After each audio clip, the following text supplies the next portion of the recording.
Hello everyone, my name is Dora and I'm a 16-year-old who finished the second grade of the School of Economics and Administration Split.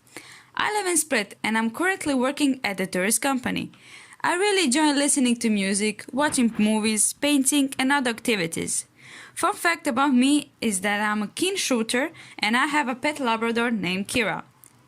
Today I will be speaking about famous coach who connected Croatia and Portugal as one. Tomislav Ivic was the most trophy-winning Croatian and one of the most trophy-winning coaches in the world.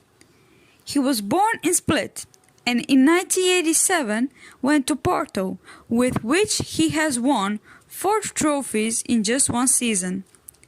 He became Portuguese champion, cup winner, UEFA Super Cup winner in 1988 and the Intercontinental Cup winner. Unfortunately, he died in 2011, but he will be remembered as the beautiful connection between Portugal and Croatia.